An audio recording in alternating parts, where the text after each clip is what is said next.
Good evening, ladies and gentlemen. This is Shant Kerbabian, and you're watching Cases. Now, racism is the belief that a particular race is superior or inferior to another, that a person's social and moral traits are predetermined by his or her inborn biological characteristics. Racial separatism is the belief, most of the time based on racism, that different races should remain segregated and apart from one another, and racism has existed throughout human history. It may be defined as the hatred of one person by another, or the belief that another person is less than human because of skin color, language, customs, place of birth, or any factor that supposedly reveals the basic nature of that person. It has influenced wars, slavery, the formation of nations, and legal codes. Now, living in the 21st century and with all the scientific advances, progression, and liberties, one might expect that this phenomenon is bound to decrease and eventually be eliminated. But apparently that is not the case, especially in the United States of America, where an Associated Press poll finds that 51% of Americans now express explicit anti-black attitudes compared with 48% in a similar 2008 survey. Is racism growing in the world, and particularly in the United States of America? And what is it about human nature that allows such a phenomenon to exist and develop? To discuss this issue, we have today with us in the studio Mr. Jackson Aller, social critic, cultural journalist, and filmmaker. Welcome, Mr. Jackson. Thank you, Sean. And also via satellite from Beirut is Dr. Hayat Hariri, a university professor. Welcome, Dr. Hayat. Thank you. Welcome. Now, before we get to our discussion with our guests, we have a report. Let's take a listen. Native Americans, African Americans, Asian Americans, and Latin Americans were subjected to rules of discrimination in the United States. Even though racism and discrimination were largely banned in the mid-20th century, as it came to be perceived socially unaccepted, in 2009 and during his visit to the States, the UN Rapporteur on Racism noted that socioeconomic indicators show that poverty, race, and ethnicity continue to overlap in the United States. This reality is a direct legacy of the past, in particular slavery, segregation, and the forcible resettlement of Native Americans, which was confronted by the United States during the Civil Rights Movement. He also added that whereas the country managed to establish equal treatment and non-discrimination in its laws, it has yet to redress the socioeconomic consequences of the historical legacy of racism. When it comes to elections, polls showed a growing anti-minority sentiment. Too many people viewed the election and the success of U.S. President Barack Obama as a threat to Christianity and to white values as well. Based on a statistical study, Fox News revealed a 2010 report saying that many people in the United States continue to embrace prejudice against other races. Moreover, in 2010, the U.S. Human Rights Network indicated that discrimination permeates all aspects of life in the United States and extends to all communities of color. The most recent case of racism is that a Coca-Cola advertisement that celebrated the United States' cultural diversity inspired a Twitter hashtag urging others to speak American and boycott Coke. The one-minute ad that aired during the Super Bowl featured a multiracial cast as voices sang America the Beautiful in a variety of languages. The ad outraged many viewers who suggested that English was the country's official language. Today, to what extent is racism prevailing in the United States society? And how does the Anglo-Saxon society and its media preserve such racial discrimination?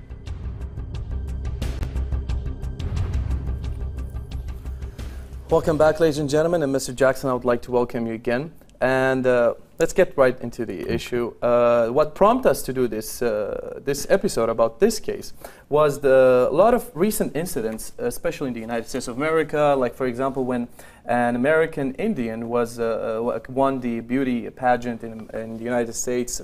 A response on social media were shocking, and also a Sikh professor was attacked in New York.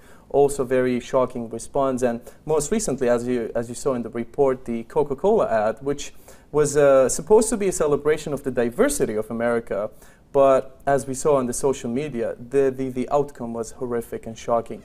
What is the situation really concerning racism in America? Well, I mean, let's point specifically to the examples you've given. When we're framing the discussion of where racism exists in America currently, I mean, there are so many things to consider when we're talking about that. We have to consider the sort of Hollywood pop culture angle of racial politics in the United States of America. We have to consider the realpolitik of racial dynamics in the United States. We have to talk about the ingrained racist nature of policy in the United States of America from the inception, from before its inception. So when we want to talk about where America is currently, let's talk about the pop culture side, for example. The pop culture side would have us believe that certain things have been normalized in society because the glass ceiling of what's acceptable in the entertainment field is, let's say, it's that ceiling seemingly has been lifted in nighttime television, in film, which is, these are also very much falsehoods. But the idea is that, when the Cosby Family came on in the 80s, it essentially ushered in an era in which, if nothing else, the black family was seen as a part of America in ways that it wasn't necessarily seen before. And that was a huge thing back in that time. I mean, having that kind of show and a successful show, that was the most successful show of the period. Yes, exactly. That was a big step, like in American society. Don't you agree? What it did was it's arguable that what it did was humanize to white America the idea of a black family having the same pains, sorrows, happiness. The things that essentially that white Americans, if they aren't necessarily put into the position of having to know a family that's in a minority status, are able to then see a lens of what it's like through this television perspective. That's not completely accurate, we can say, but it certainly did a lot to bring an understanding to white America that maybe might not have been there per se before. I mean, you did have television shows that dealt with, sort of ethnic relations. There were some fantastic shows in the 70s, Chico and the Man, All in the Family, The Jeffersons. These were all family-oriented situation comedies that broke open this idea of what race was and what people living in certain situations and stations in the United States. But those were like some great examples. But if you look at the majority of, let's say, films or television shows, songs, and how they affect the culture and the society in America, we see that they're horrific. I mean, in a poll done by the Associated Press that we mentioned also in my introduction, a lot of people were asked to identify certain figures in their mind and a certain image of a drug dealer or a certain image of a drug addict. And the results are shocking. It's always a black guy or a Hispanic guy, and etc. It's all the effect of this pop culture that is. We can fast forward that 80s, let's say, that period when you had that nuclear black family being portrayed in certain ways. I mean, you have to also then push it into the 90s and into the early 21st century, and you see essentially. You see the nightly news, you see that the people that seem to be covered more on the nightly news throughout America committing crimes, being victims of crimes actually are minorities. I don't want to make generalizations here, but I will say that when white America is viewing this and they are not having contact with other minorities, then their perceptions are going to be completely colored in these areas. It makes sense. It's not excusable, but it makes sense. And so these polls, to me, given the sort of Hollywood fantasy versus the reality on the ground, that's what you see in such a poll. I mean, we let's be honest too that, you know, who do you poll? I mean, we can talk about the semantics of polling as well and whether these are accurate or not, but it's still shocking to see that in the 21st century, you know, that you've essentially got a situation where white America still does not get what it means to be a minority in an American system. And particularly if you want to talk about blacks, because this is the, let's say, the minority subset in the United States that is a forced population, a population that came to the United States against its will. We're not talking about Native Americans or Native Indians at this point in this discussion, because that's in a whole That's a whole different case. Because they have nation states and reservations that they were segmented, or, you know, they were quarantined to. It's a whole different situation. That's a whole different case we can discuss later. Where they relate is that America as a society historically has never essentially paid for the sins of those transgressions. And so you have a situation where whites simply see, white America simply sees these elements of American society, these minority elements, as being the weak elements of their society, as opposed to a strong country or a strong societal thought process which sees strength in your minorities or strength in your diversity. What you saw with that Coke ad essentially was a white backlash against what is an identity crisis in their entire way of thinking and being as the societal, let's say, lords of law, lords of the legal process, lords of business, the entire codes of existence that have come through, you know, centuries now, and certainly decades and decades in the 20th century. You essentially see a backlash where there's a threatened state with the rise of minority populations that continue to grow right now along the border states, California, Arizona, New Mexico, Texas. The majority, if you combine the minority populations that would include Hispanics and others, they're actually now overtaking the populations of white folks that have always had the majority in and around America. This is you know, this is an existential threat. And I'll go back to this point. This is a very essential point we'll discuss later, but I would like now to go to our guest in Beirut, Ms. Dr. Hayat Hariri. Dr. Hayat, welcome and thank you for joining us in Cases.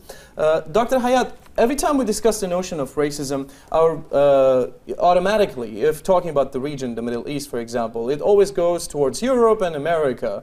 But don't you agree that there are certain cases of, like a lot of cases of racism in the Middle East that are not being addressed?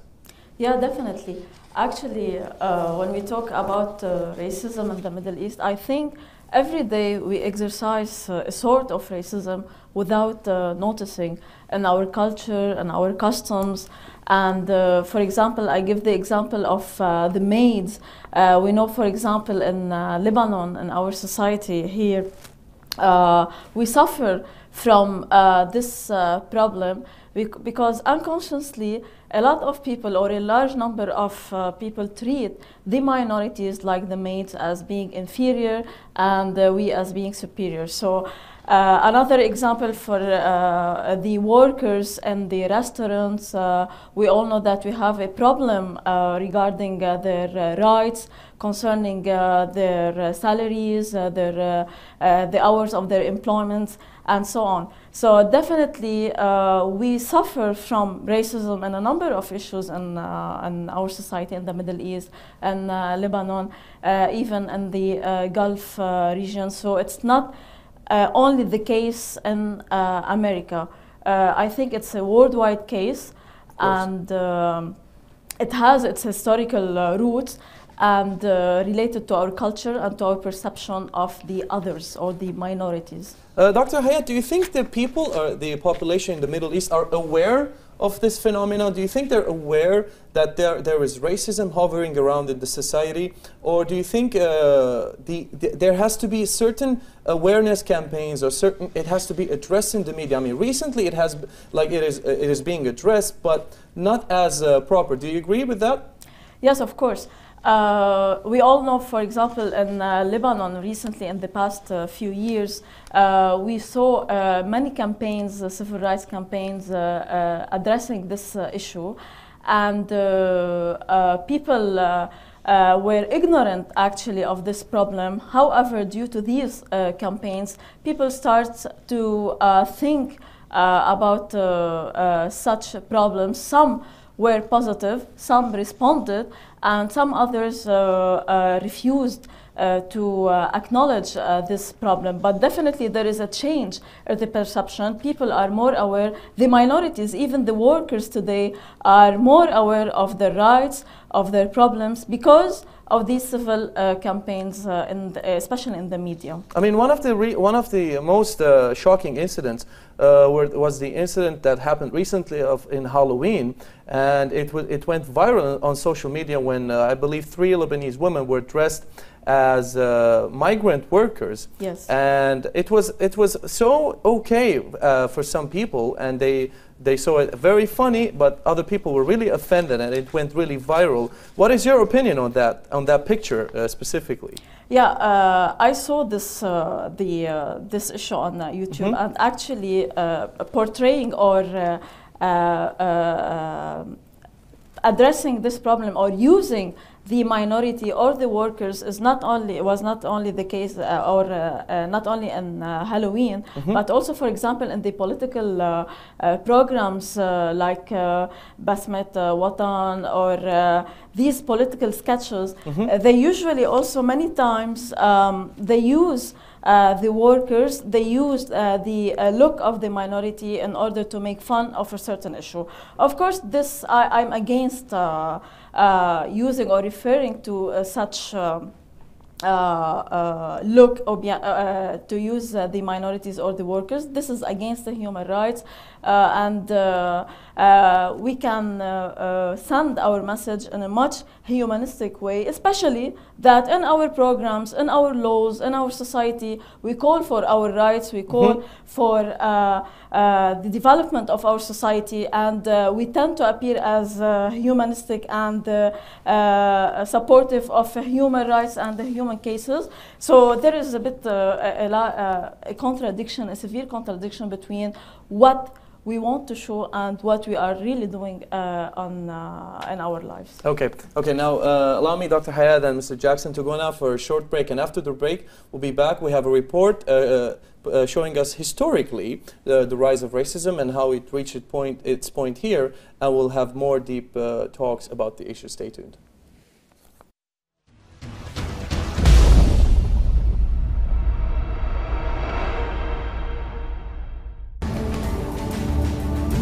The crisis of capitalism, the European impasse, the energy shortages, the emerging power of Asia, the economic power of the Arab world, the economic debate, informative, revealing, and progressive. It discusses the economic event of the world. Economic debate, where the numbers reveal the truth. Around the world, outside the mainstream, anywhere, everywhere. A media of your land, of your creation. A new media in a new era. Will it take the lead in the future? I believe so. This is Underground. Underground, when vague turns to clarity.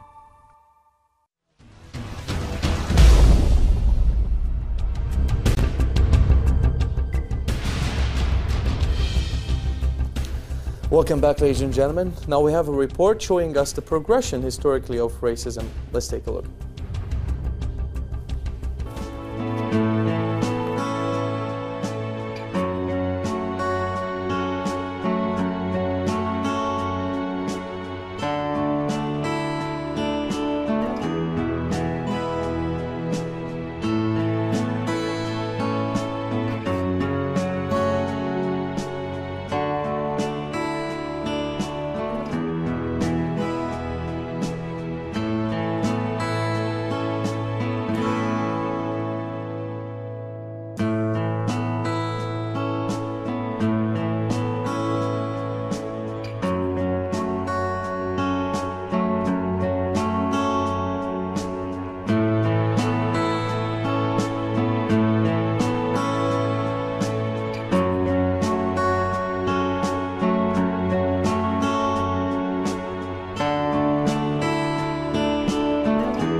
Welcome back, ladies and gentlemen. I mean, those were very, very interesting figures, horrific figures. And as you mentioned, racism or these feelings, there are always the accumulation of historical incidents that occurred, and they affect the present. And taking like we've seen cases in Australia, we've seen cases in Africa, South Africa, but let's take the United States. For example, here in particular, since we have you and to discuss the issue here, all these incidents and led to, like, looking at the situation in America right now with President Barack Obama, first African-American president, do you think that was a big step? Of course, that was a big step. But do you think that means or shows that America somehow is overcoming this, or the opposite? Because a lot of reports show the opposite. A lot of reports show that racism actually doubled and tripled sometimes after President Barack Obama came to power.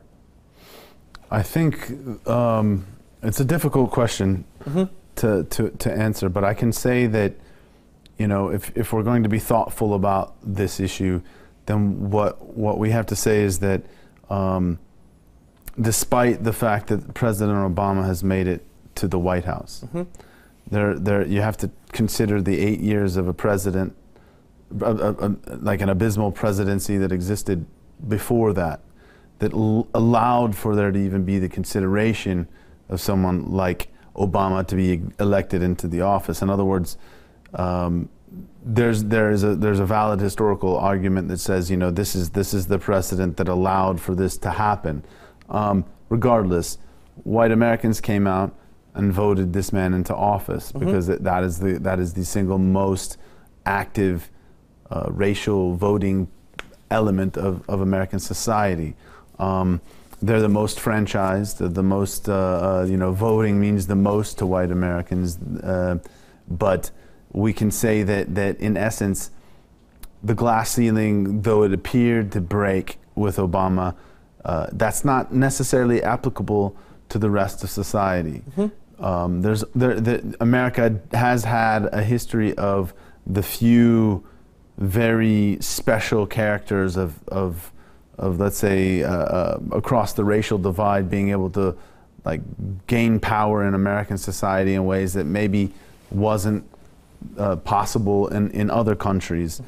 That doesn't mean that systemically issues of racism or issues of let's say the equalization of society, or let's say the empowerment of the people and the normalization of where they stand racially in society, that is not solved by the fact that Obama has been voted into office.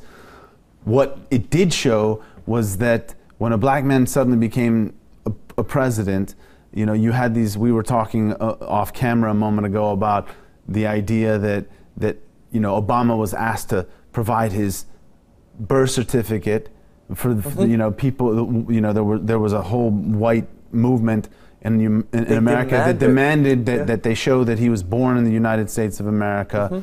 What it's done essentially, and I alluded to this in the last segment, but it's exposed an existential crisis within white America. White America has always been the standard bearer with which everything else was judged. No other part of America could avoid white culture, because white culture was what defined America. Everything was defined based on that idea of what it meant to be an American. So now that things are changing in America in a way that white America isn't necessarily so happy with, there are those in American society, white Americans, who are happy about that change. Let's be clear.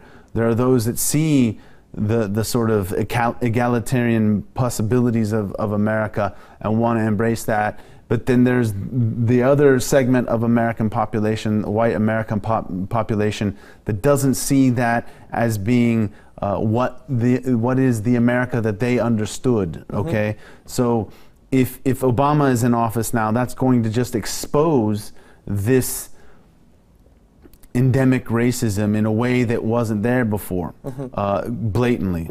It's essentially exposing what is there. And it's showing Americans and the world that you essentially, the things that as I was speaking to earlier, this sort of pop culture facade of an egalitarian society, that is clearly not the case when you see the Coca-Cola ad and you see the social networking. We'll see the Coca-Cola ad. We'll see the Arabic version of that ad and discuss about that issue later. But now I would like to interrupt you here, Mr. Jackson, and go to my guest again, Dr. Hayat. Dr. Hayat, like we're talking about the effect that having President Barack Obama as the first African American president in American society. Yes. How do you view the election of a first African American president in the United States of America, and what were the reactions in the Arab world to this to him being elected as a president? Of course, when you talk about the election of President Obama, first of all, we should not generalize. I was surprised with the increasing number of incidents actually that happened after the election of President Obama. The threats against black people. And I read an interesting actually sentence. Some people believed that the election of President Obama at that time shaped the foundation of which the United States of America has existed for centuries. So I believe that the election of President Obama increased or brought up again the question of or the problem of racism in the United States, especially in parts of the country in the South, for example. A number of people were threatened by white who were against the election, and as if we had a substitution, they couldn't send their message or express their anger to the President Obama, so they started to attack, to threaten other people. But at the same time, I believe that we should not generalize. But unfortunately, this election showed that the problem of racism persists in the United States. As for the Middle East, actually, I remember that people were very happy that a black, between quotations, was elected, and especially that the media talked at that time that he is half Muslim, or I think his grandparents. So people were happy actually. They thought that he will understand their suffer, he will understand their cases. And I remember that here in Lebanon, for example, they used to call him Abu Hussein Obama. They used to joke, or as a sign of their support to President Obama.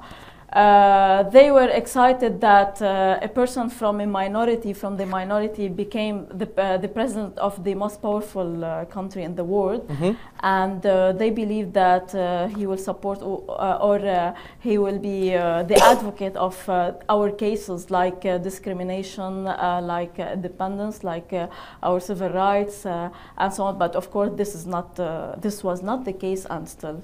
Doctor, you were mentioning a lot of references to media, like for example how the media in Lebanon portrays, for example, migrant workers, or how the media also focused on the President Barack Obama being like his grandparents or being a Muslim. And what do you think the role of media here is to promote for more awareness, to promote more justice and equality? And what does the media have to do? What is the role that media has to play? Of course, the media is one of the most powerful tools, if not the most powerful tools nowadays. And I believe that the media played actually double roles, double standards. On one hand, for example, in the cases of the workers, because we were exposed to the civil campaigns to support the workers, so people, and a large number of people, as I mentioned, start to think positively regarding this question of minority and discrimination.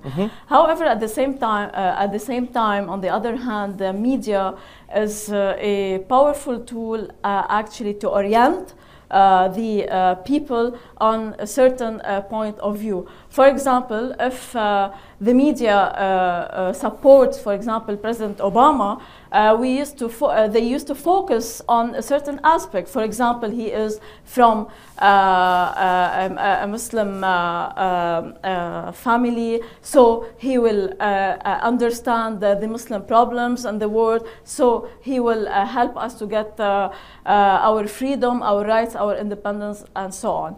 I believe that the media in general today is not playing actually its role as promoting awareness in some issues.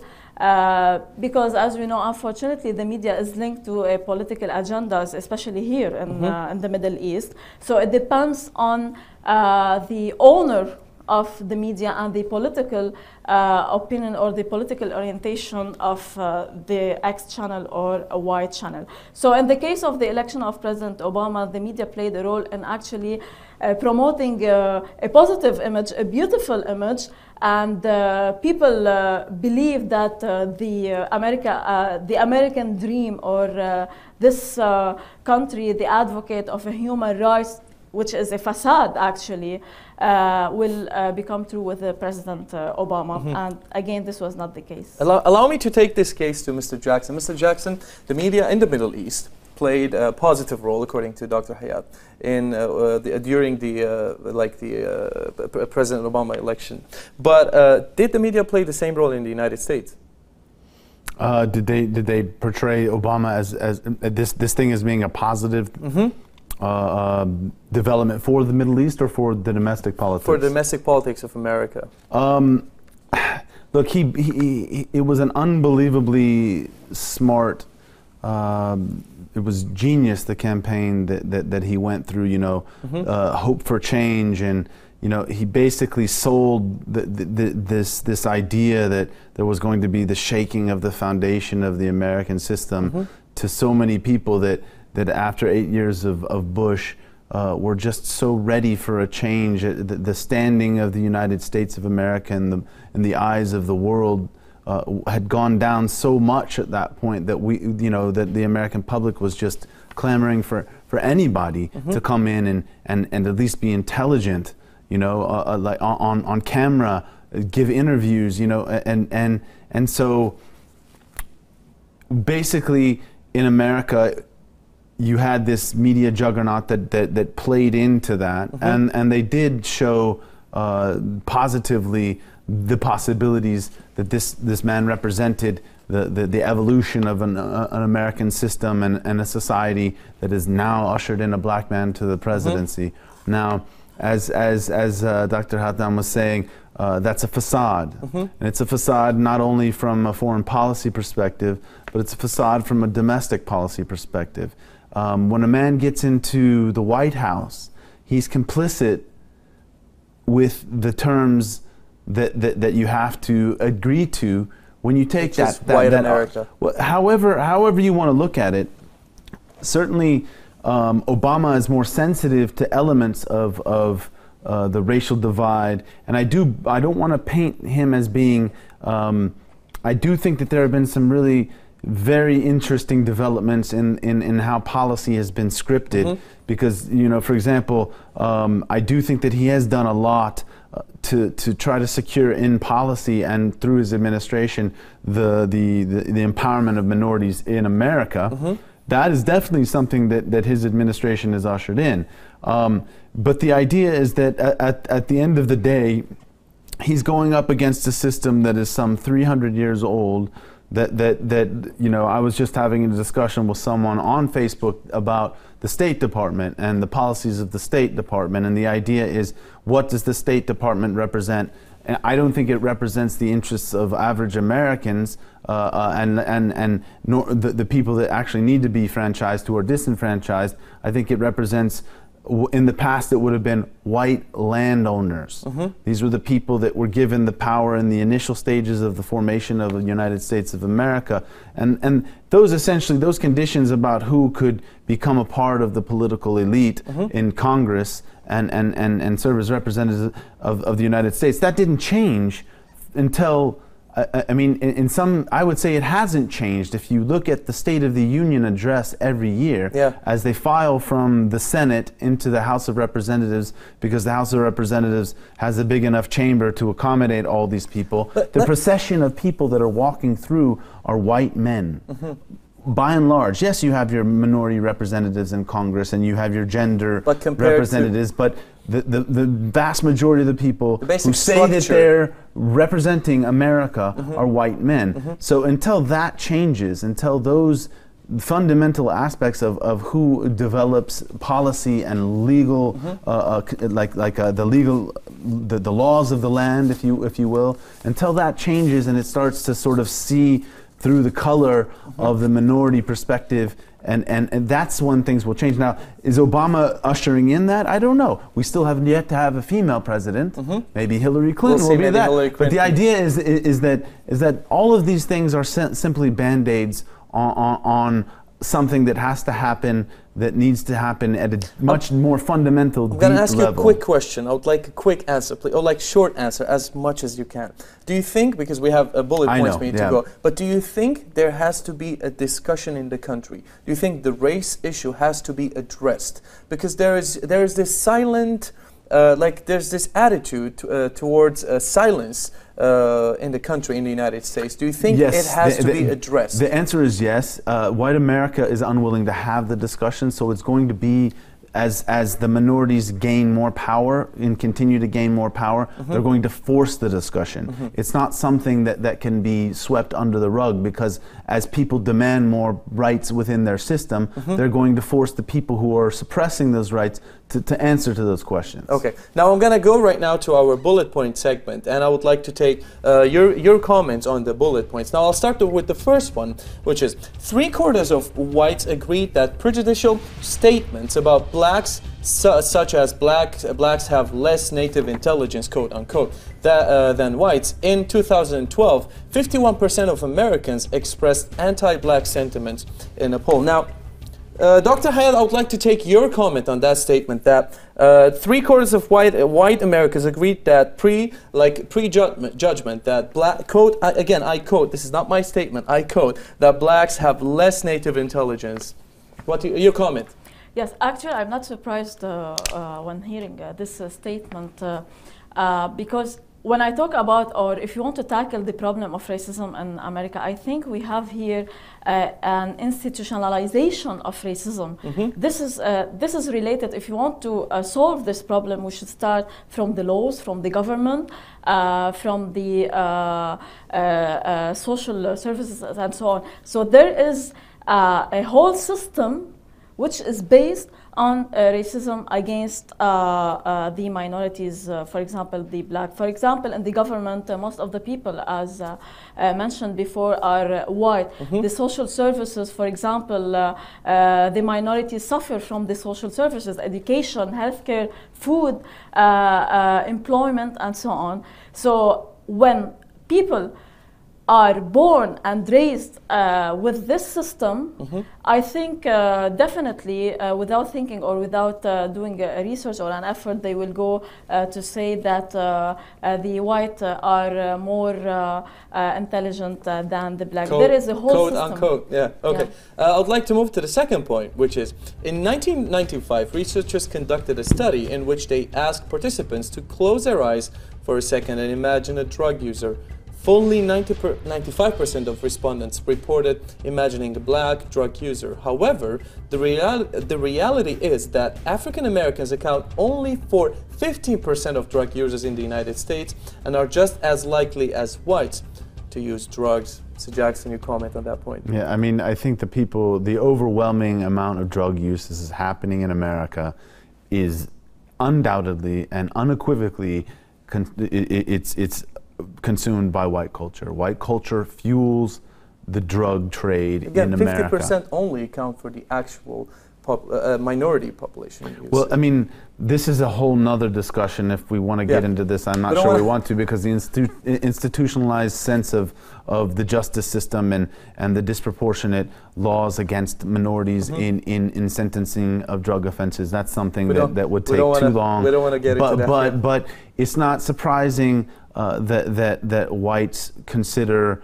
you know, you don't want to necessarily look at your peer group as being the offending problem in your society.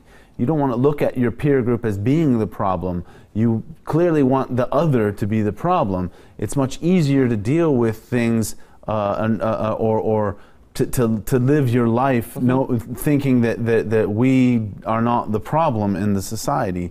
And that's the existential crisis that I'm talking about and I've been referring to. It's the idea that white America essentially is having to look itself in the eye, define itself as a people. You know, blacks have always been blacks, or Latinos, or Asians, or whatever, but whites have always been the power structure, and therefore everything was measured against that structure. Them giving the labels. So that's exactly right. Like let's say my background is Armenian. We're from the Caucasus.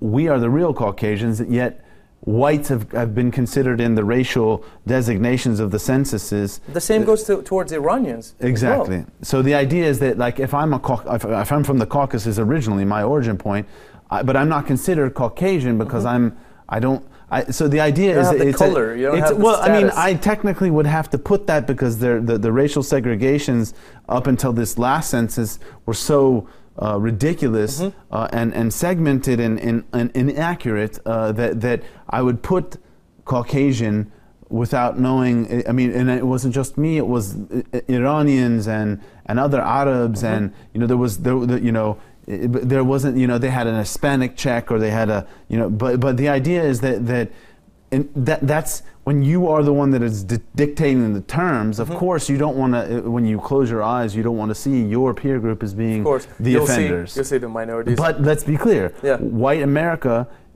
number one drug buyers, number one drug dealers, number one in every category. Okay, let's move on to now two bullet points. The first one is, a recent survey revealed that 80% of black respondents had encountered racial hostility in public places. And the second one is, a survey in 2011 revealed that 52% of non-Hispanic whites expressed anti-Hispanic attitudes. Dr. Hayat, your comments on the mentioned two bullet points. Yes. Actually, here we are talking about stereotype. For example, and this is also the case in our region anyway. When blacks or minorities are not getting their rights, are not getting job opportunities, social insurance, medical insurance, and so on. So we should expect that a small group, for example, will be engaged in the drugs issues or gangs and so on. So since in America people actually have the prejudice problem, what is going on when the media, the government, the government always portray the blacks as minorities. They cannot work like us. They don't have the same salary. They don't have the same medical insurance and so on. So in the unconscious of people, of course, they will think of the minorities as people who are involved in drugs and all the problems. When you said about when they asked a person to close his eyes and imagine, you said that he mentioned, or she mentioned, that she saw a black person. This is about the role of the media and the governments about the stereotype. Okay. Now we are going to watch the Coca-Cola ad that was controversial, but we're going to watch the Arabic version of it, and then we have short comments from my guests. Let's take a look.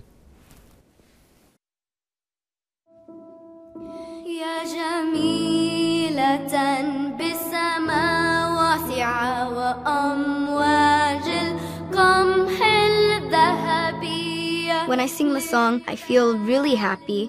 I feel joyful. I feel, you know, every word that explains happy.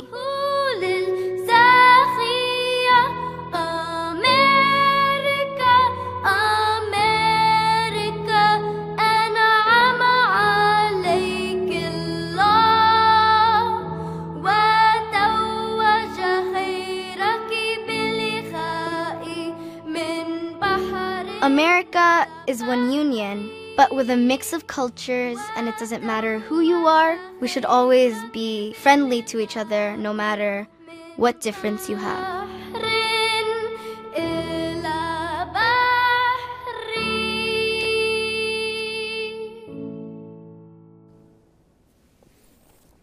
What a beautiful ad and what a beautiful voice. Dr. Hayat, your comment, how can you take, very shortly please, in 1 minute, because we don't have a lot of time, how can you take a beautiful ad like this and backlash on it and trash it on media and social media with racist attitudes?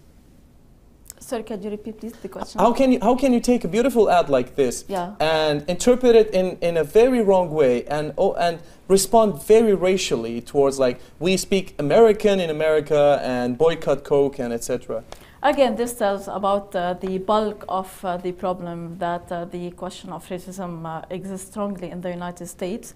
And also at the same time, the minorities feel that they are offended by this act because they should be treated as an American citizen and not, regardless of our differences, we are Americans. So I think the pressure and this picture, this image the persistence of the problem of racism will lead to this judgment. Mr. Jackson, your final comment, in 1 minute, like the beautiful ad, this, like, it was horrific. I was personally shocked by how people responded. But do you think that was a natural outcome for white America? I mean, there's been a long standing debate. English, speak English. It's a monolingual society. We must speak English, you know. I mean, I think that misses the point. And I mean, never mind that they're trying to sell a sugar soft drink that's killing so many people anyway. But you know, it's quite. That's where the argument should be. But the idea is that so you have a young kids singing this song in Arabic and the different languages also. In different languages. But I mean, the idea is that it's not a surprise, and it's what's happening essentially is as your guest was saying, it's exposing things. And that's what and for me, I look at it in some way as a positive development because you know you've already missed the point that you're selling a sugar soft drink to millions of people, and you're focusing on the fact that this child is singing in Arabic and not in English, as if there weren't like dozens and dozens of languages of immigrants that came in that built your country in the first place. So I'm out of time, Mr. Jackson Ellis. That was an amazing interview. Thank you, Dr. Hayat. Also, thank you for joining us on the show, ladies and gentlemen. This was our show, our case today about racism. Let's hope for more tolerance in the world and in the Middle East. Thank you very much for watching. See you next week. Bye bye.